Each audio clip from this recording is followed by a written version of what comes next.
My name is Chris Impey. I'm a distinguished professor at the University of Arizona, and I want to talk about tools and tips for teaching astrobiology.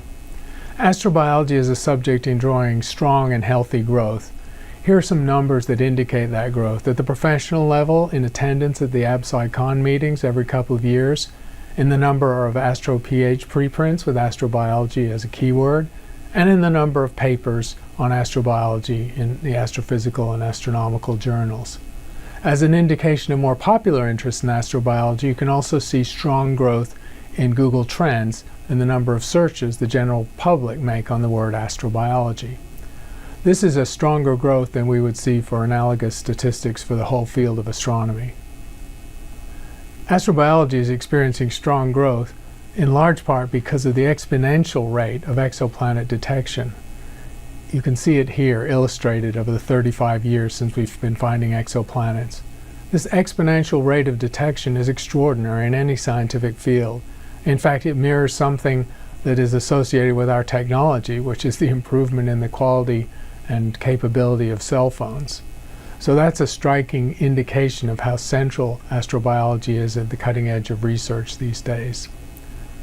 When it comes to teaching astrobiology, we're in a situation where things haven't changed as much as they should. Most college classes are still taught in a traditional transmissive way in a classroom, even though the efficacy of classroom teaching and lecturing has been demonstrated to be relatively poor.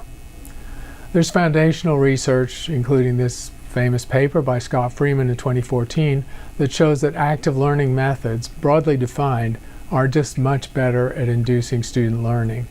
So here we have data across a number of fields of science, across many classes all over the country, showing improvement in scores of students in science classes for non-science majors, and decrease in the failure rate independent of instructor. So active learning clearly works, and we should all be trying to introduce it in our astrobiology teaching. In my case, I've taken classes of size 100 to 150 people and reduced the amount of lecturing to less than 50%. Because one of the 2 days a week we do labs or activities where students broke into small groups of 3 or 4 with a joint grade. This helps with social learning, and even the lectures are broken up by discussions and debates and classroom demonstrations. I've managed to work the course so that there are no multiple choice or objective tests, just occasional quizzes to spur attendance and to get students reading. This instructional model works well in large classes with only one TA and the help of undergraduate teaching assistants or preceptors. I also use a portfolio method in some of my teaching of astrobiology. And this is where students over a semester build a portfolio of their work, where they look at journal articles in astrobiology, not technical but maybe popular ones, or in the news media, and they analyze them and they judge this information. They also read interviews with astrobiologists and dissect them and understand and get a personal insight on what it means to do astrobiology. They do citizen science work as well. And then at the end of the semester, they do an out-of-the-box project where they can take their own skills in other areas. They can make the project art or music, video, whatever they want. It's a very flexible framing of an astrobiology topic, and students really get into that. Students are also able to improve their grade by iterative grading on the assignments, where they submit a draft and then get a final grade for a second submission. We also want to have a situation where you can do demos that illustrate famous astrobiology topics. There's a classic one that involves extracting DNA visibly in the classroom using either strawberries or kiwi fruit, which happen to have very large cells with soft cell walls. The other ingredients you need are fairly simple to obtain: cheesecloth, salt, shampoo, and rubbing alcohol. And you can see the instructions here. What happens is, at the end, you're able to extract with a toothpick strands of DNA, not single strands of DNA, but clumpy DNA from the boundary layer between the alcohol and the other solution. And it's a quite striking demonstration. Students really enjoy it. I also do an activity that has variations which apply in physics and in other fields, but in the astrobiology version is mystery boxes. So we have 4 mystery boxes, and you can scale up the numbers of these to serve large numbers of students. And the mystery boxes have no holes, they're sealed, and they can only be inspected by smell, sound, or the feel, or the way they sound when they're shaken. They're unlabeled, of course, and one has an inert non-living content, sand or small grains of gravel. Another is a formerly living object, such as peanuts. A third is potentially alive, yeast pellets, which could be activated with water.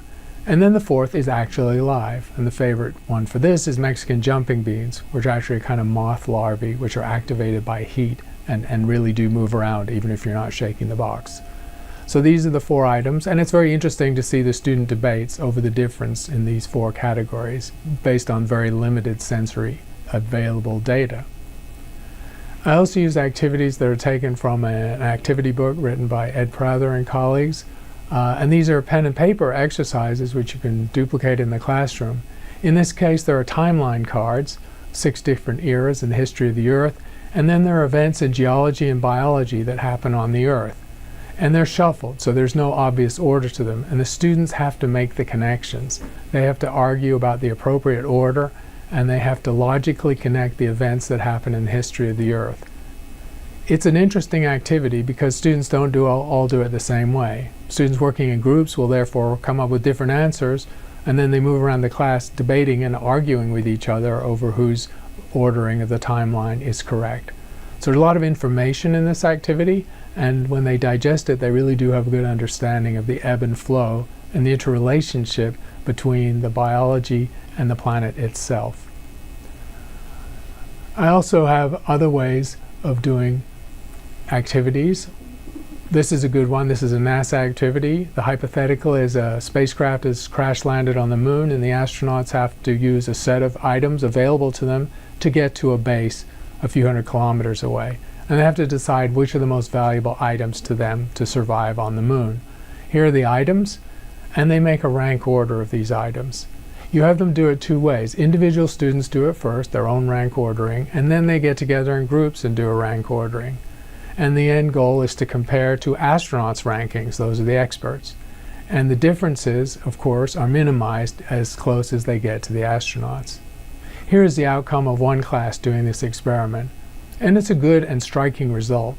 What it shows is that while the very best results come from a few individual students, sometimes who match the astronauts' rankings exactly, on average, the groups do better than the individuals.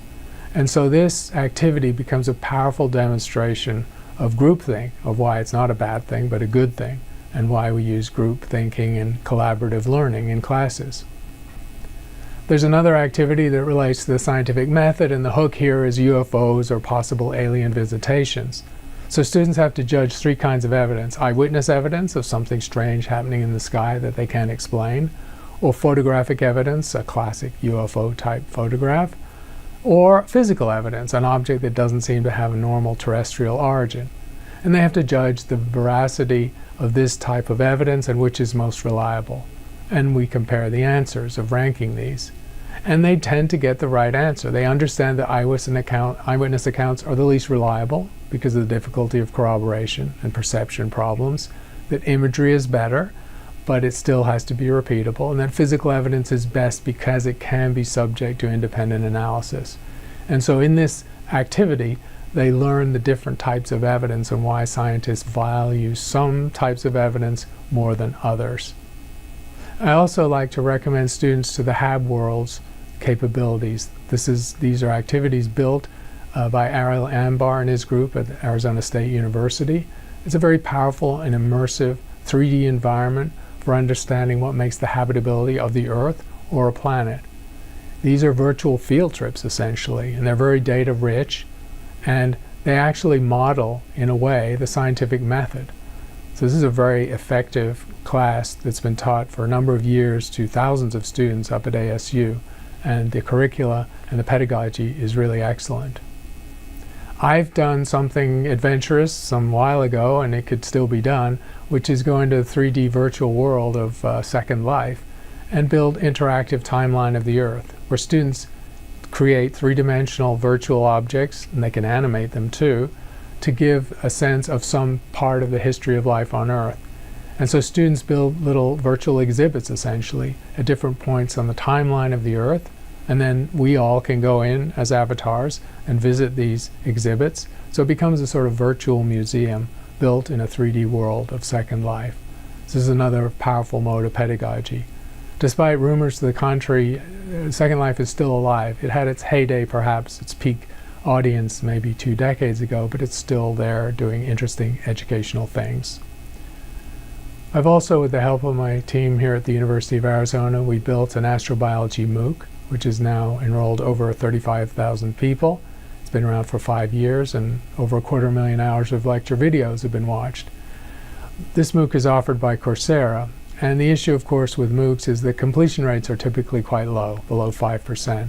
So the question we've had to wrestle with, as others do who build MOOCs, is how do you create an instructionally rich environment to engage the learners, and how do you use social media or other parts of your toolkit to engage them and let them retain the course. In other words, come back and continue with the course. Here are the demographics of the MOOC audience. This is typical for any science subject. It tends to be a sort of flat curve of age, peaking in the 20s and 30s, but a significant number of retired people. Many people in MOOCs have jobs and have higher degrees, so they're quite well educated, but they have limited time. They have families and jobs, and so they are active, interested learners, of course, lifelong learners, but they have limited time. The reach is international. Less than half of the enrolled students are in the United States. The rest are spread amongst over 170 different countries.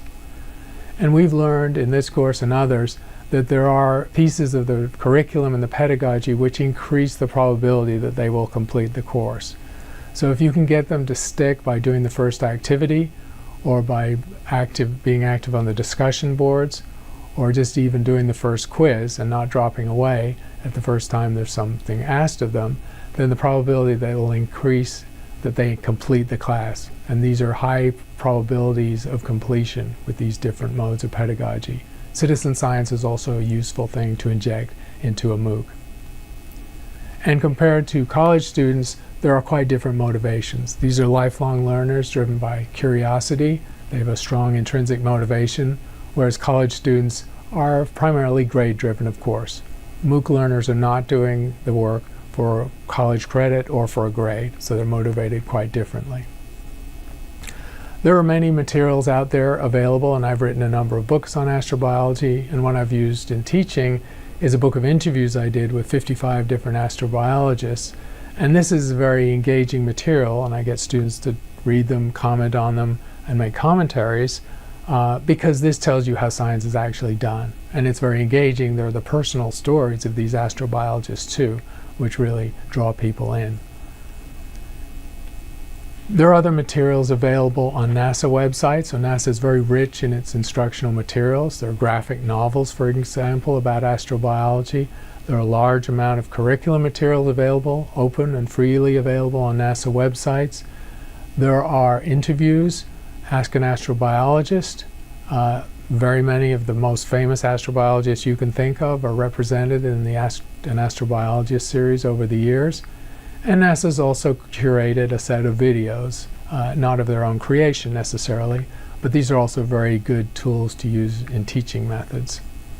And then perhaps the most innovative, Eyes on Exoplanets. That's an immersive 3D environment available either on a website or as an app, which lets you pick an exoplanet system and then go in and explore the habitability, the nature of the exoplanet system, the parameters of the orbits, anything else that's known about the planets.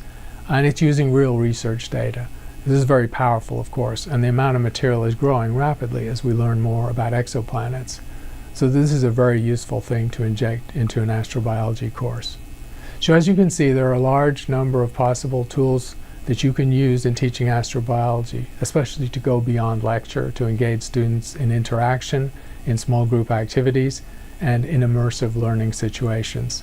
So I hope you use some of these and enjoy teaching astrobiology. Thank you.